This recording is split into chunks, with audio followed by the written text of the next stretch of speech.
Bom dia, segundo ano, tudo bem com vocês? Espero que vocês estejam bem e que tenham feito a lição que eu tinha pedido, né? Lição do LIP, páginas 35 a 38. Agora nós vamos fazer a correção. Então vamos lá. LIP, página 35, hora de estudo. Vocês têm aí um texto falando sobre a pele humana, sobre a melanina, que é um pigmento que dá cor à pele, que protege contra os raios solares, e o uso do protetor solar, que é essencial, certo? Temos um quadro mostrando aí a sensibilidade, o tipo de pele, a proteção recomendada, o fator de proteção solar recomendado, né? Proteção a queimaduras, enfim. Uma coisa que a gente ouve, né, há muito tempo, né? Primeiro exercício. As informações acima permitem afirmar que, letra B, o uso do filtro solar é recomendado para todos os tipos de pele exposta à radiação solar. Mesmo aqueles dias em que o sol não está muito forte, é importante o uso do protetor solar. Segundo exercício. Nós temos aqui uma situação, né? Uma família de europeus, muito claros, né? Olhos claros, loiros, enfim. Eles têm 2 filhos, um de 4 anos, que se recupera de uma icterícia. Uma das formas de você curar a icterícia é com banho de sol. E um bebê de 1 ano de idade, né? Todos muito clarinhos de pele. Aí ocorre aí uma divergência entre os pais. Todos acham que eles precisam usar o chapéu, mas um acha que somente o bebê deve usar o filtro de proteção maior ou igual a 20, que é o indicado para quem tem a pele muito clara. Quer dizer, é o mínimo indicado para quem tem a pele muito clara. Mas o pai acha que o irmão não deve usar filtro nenhum, o pequenininho, né? Que não há necessidade, porque ele precisa tomar sol por conta da icterícia. A mãe já acha que os dois devem usar o filtro solar com no mínimo proteção igual a 20. Então vamos lá. Nessa situação, comparada à opinião da mãe, a opinião do pai é óbvio que está incorreta, então é letra E. Incorreta porque é recomendado que pessoas com olhos e cabelos claros usem filtro solar com proteção pelo menos igual a 20, no mínimo 20. Independente da criança estar com icterícia ou não, é necessário protetor solar. Eles são muito clarinhos, eles têm pouca melanina na pele, pouca proteção contra os raios solares. Então eles podem pegar queimaduras, né? Eles podem ter problemas sérios. Então, não tem como, precisa do protetor solar. O que esses pais poderiam ter feito é pegar o que está se recuperando aí da icterícia, né, que é o de 4 anos, que ele tomasse o solzinho da manhã, antes das 10 ou depois das 4 da tarde, ficar assim uns 15 minutinhos, né, no sol, sem o protetor, mas assim, um tempo muito curto e de preferência bem cedinho ou bem no final da tarde, quando o sol não estivesse quente. Mesmo assim, seria um pouco arriscado pela pele clara. Então, o ideal é que todos usem o protetor solar sempre que estiverem expostos ao sol. Terceiro exercício. Um aluno do ensino médio recebeu do seu professor a tarefa de construir um modelo em gesso, representando um fragmento de tecido, onde se destaca um tipo de célula com inúmeros prolongamentos citoplasmáticos, conforme exposto a seguir. Então, vocês têm aí o esquema, né?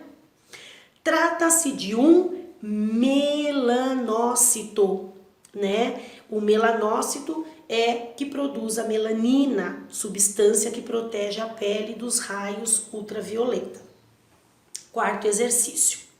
As glândulas multicelulares se formam a partir da proliferação celular de um tecido e após a sua formação ficam imersas em outro tecido, recebendo nutrientes e oxigênio. De acordo com o tipo de secreção que é produzido, as glândulas são classificadas basicamente em endócrinas e exócrinas. Entretanto, existe uma glândula que possui duas partes, uma exócrina e outra endócrina. A figura abaixo mostra um esquema comparativo aí da formação dos dois tipos de glândula.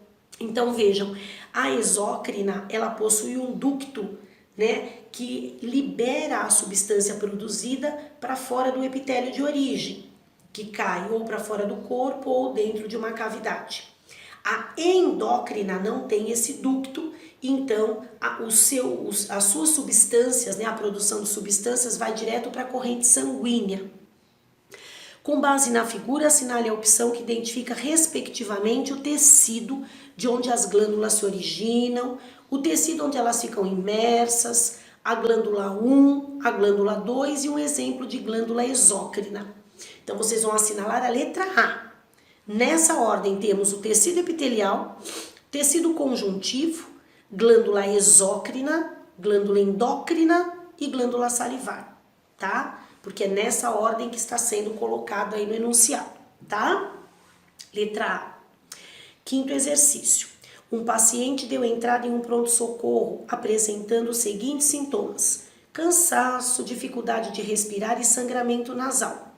O médico solicitou um hemograma, né, um exame de sangue, ao paciente para definir um diagnóstico. Os resultados estão dispostos na tabela. Então vamos lá. Nós temos o tipo de elemento, então glóbulos vermelhos, glóbulos brancos e plaquetas. Nós temos o número normal, ou seja, dentro desse valor aí, né, por volta desse valor aí.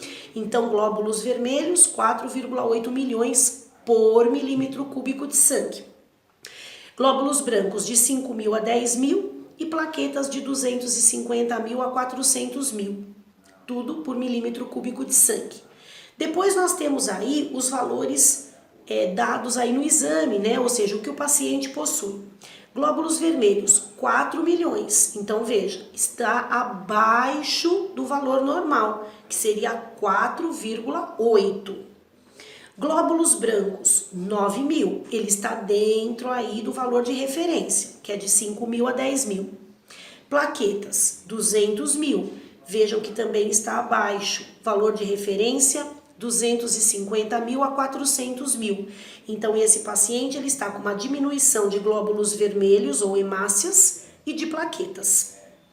Relacionando os sintomas apresentados pelo paciente com os resultados do seu hemograma, constata-se que, letra A, o sangramento nasal é devido à baixa quantidade de plaquetas que são responsáveis pela coagulação sanguínea, né? Então, vejam aí, esse cansaço, essa dificuldade de respirar também porque ele tem uma diminuição de hemácias. Então, provavelmente ele está aí com uma anemia, né? Uma anemia não muito acentuada, mas uma anemia. E o sangramento nasal por conta das plaquetas. Dentre as alternativas aí, a única que se encaixa nisso é a letra A, certo? Sexto exercício. Vocês têm aí um pequeno texto, né, falando sobre o HIV e depois está falando assim: uma vacina eficiente contra o HIV deveria, letra A, induzir a imunidade para proteger o organismo da contaminação viral, tá? A vacina, ela atua dessa forma, né? Ela induz o organismo a produzir células de defesa, né? Ou seja, a imunização. E essa imunização protege o organismo da contaminação, faz com que você não pegue a doença. Então, é letra A. Sétimo exercício. Temos aí um texto, né, falando sobre alergias. E depois temos assim: considerando-se as informações do texto, os grãos transgênicos que podem causar alergias aos indivíduos que irão consumi-los são aqueles que apresentam em sua composição proteínas, letra A, que podem ser reconhecidas como antigênicas pelo sistema imunológico desses consumidores. Letra A. Oitavo. Temos aqui um pequeno texto falando sobre o vírus do papiloma humano, que é o famoso HPV, né? Aí temos a pergunta. O benefício da utilização da vacina, né, colocada aí no texto, é que pessoas vacinadas, em comparação com as não vacinadas, apresentam diferentes respostas ao vírus HPV em decorrência da letra E, presença de células de memória que atuam na resposta secundária. É um tipo de imunização também, né? Então, letra E. Questão número 9. Quase todas as funções do corpo são em partes musculares. Sem músculos, os vertebrados não poderiam se mover, seus tecidos poderiam enfraquecer e os produtos de suas glândulas não poderiam ser distribuídos. O sistema muscular associado ao esqueleto é de grande importância nos mecanismos locomotores. Os vertebrados apresentam 3 tipos de músculos: estriado esquelético, não estriado e estriado cardíaco, dadas as proposições abaixo. Então, vamos ver aí. A número 1. Os músculos estriados são ligados ao esqueleto e apresentam contração voluntária, certo? Quando a gente fala músculos estriados, nós estamos nos referindo aos músculos estriados esqueléticos, tá? Quando a gente fala do músculo cardíaco, aí a gente coloca músculo cardíaco ou músculo estriado cardíaco, tá? Então, se tiver só músculo estriado, é o esquelético. Quando for referência do cardíaco, a gente sempre menciona a palavra cardíaco junto, tá? 2. Os músculos não estriados, que são os músculos lisos, são encontrados na parede dos órgãos ocos e apresentam contração voluntária. Errado. Esses músculos, eles estão presentes nas vísceras, né? Por exemplo, e nós temos contração involuntária. Não depende da nossa vontade que eles exerçam a sua função. Por exemplo, né? O músculo ligado às vísceras da região gástrica, intestinal, enfim, né? Movimentos peristálticos. Terceiro, os músculos estriados cardíacos, olha aí, cardíaco, ele menciona, formam o miocárdio e possuem fibras de contração involuntária, certo? Certinho. Então, aqui nós teremos a 1 e a 3 como corretas e a 2 está errada porque a contração, na verdade, é involuntária, né? E não como está aí. Alternativa D, de dado. 10º exercício. Observe a figura a seguir. Assinale a alternativa correta para os tipos de tecido animal representados. Então, na letra A, nós temos o tecido muscular, tá? Aqui, aliás, né, nós temos o tecido muscular no geral, né? Só que o A, ele é o tecido muscular liso. No B, nós temos o esquelético e no C nós temos o cardíaco. Então, a alternativa D de dado. Questão número 11. O esquema representa 2 neurônios contíguos, 1 e 2, no corpo de um animal e sua posição em relação às 2 estruturas corporais identificadas por X e Y. Então, nós temos aí o 1 é um neurônio, o 2 é outro neurônio. Vejam aí que eles estão ligados, né? Aí através da sinapse. Nessa sinapse não existe o contato dos dendritos de um neurônio com o axônio do outro neurônio. Eles ficam próximos e os neurotransmissores fazem a condução aí das mensagens, né? Dos impulsos. Então vamos lá. Letra A. Tomando-se as estruturas X e Y como referência, em que sentido se propagam os impulsos nervosos através dos neurônios 1 e 2?